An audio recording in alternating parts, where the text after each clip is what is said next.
In this video we're going to learn about headings in HTML5.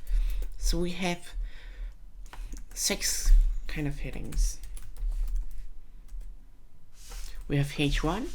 This is the largest text you can have. So let's go in and see how that looks like in the browser. And let's remove some of the content here because we're having so much content.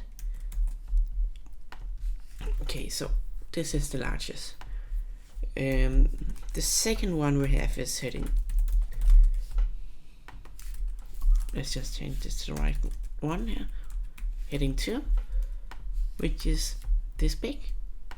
And then you can go all the way down to heading 3, 4, 5, 6.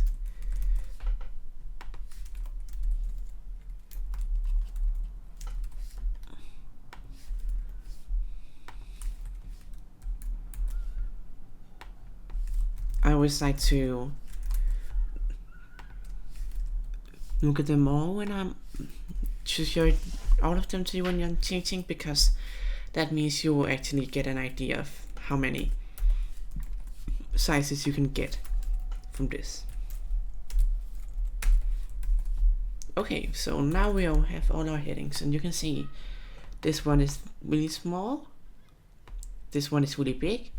And it's important to remember that heading 1, we usually only have one of those per page, and then we have more of the other ones instead, because that symbolizes the title of the page for search engines.